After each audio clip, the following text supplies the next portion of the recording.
there friend, how you doing? Welcome back to my channel. It's me Joy. So today's video is exciting and I'm going to be making my graduation dress, and I went thrifting to find a purple fabric, but I got something better. I found these purple scrubs, which is the right shade of purple. It has some flowers, but you cannot see them that well, and the scraps have inspired my design of the dress because it has like a really high neckline and a flap at the back, which I'll use as a yoke, and I'll keep the high neckline. So for the plan, I'll just cut off where I want it to be at my length, and then the leftover is what I'll use for my back, which I'll attach to the yoke, and then the leftover fabric I'll use to make a tie for the back. And at the front I'll have pleats, and at the back two or darts. I'm not quite sure what will work yet. And then I'll cut under my sleeves so that I can have sleeves, and it will be a bit fitting at the waist and really fitting at the hips, and then straight to the length that I want. It's going to be a simple dress, and I will not spend so much time on this because I want to do my graduation photo shoot really quick. And without so much talking, let's get started. I'm going to be laying my scrubs on the table with the wrong side up and making sure that my yoke touches. I'm going to fold it in half so that I can know what I'm doing. So this will be like a quarter of my body width, and I'm going to start marking my measurements, whereby I'll have 31 inches from my shoulder, and that is the length that I want in total for my dress.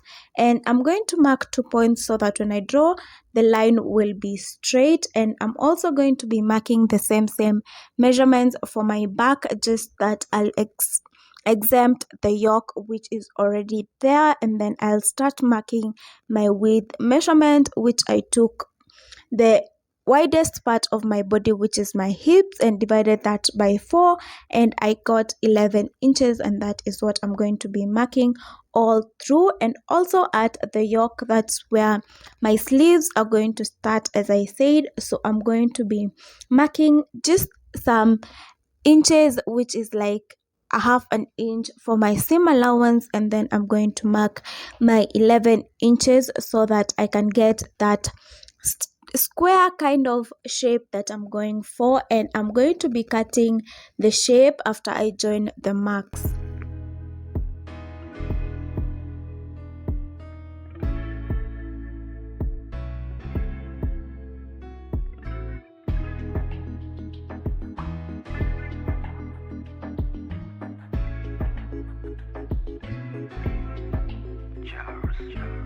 Taking my time to look at you after all that we've been through, wondering how you can do it, kissing and queer with someone new. Is she the one you've been dying for, keeping you out here more and more?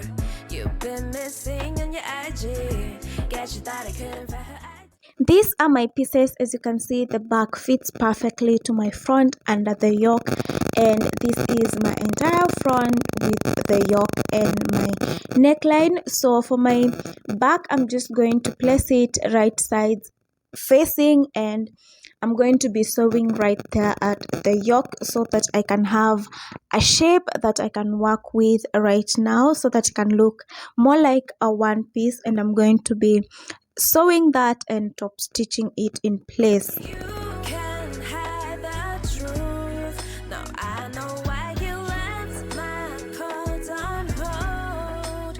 Every time I found out you got reasons not to be around, but you fucked it well. You should praise yourself. I'm done putting my trust on you.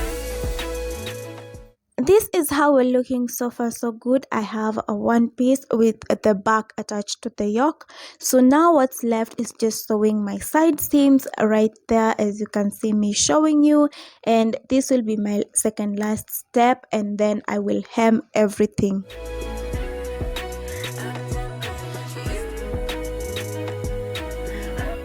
The side seam is done, the undersleeve is done, so I just did a little bit of fitting at the waist so that it cannot be so much square, and then I hemmed at the bottom of the dress, and it fits so much better right now with the adjustments at the waist. As you can see right here, the dress looks so nice. It's simple, it's comfortable, I love it. And please make sure to subscribe down below and like this video. Bye.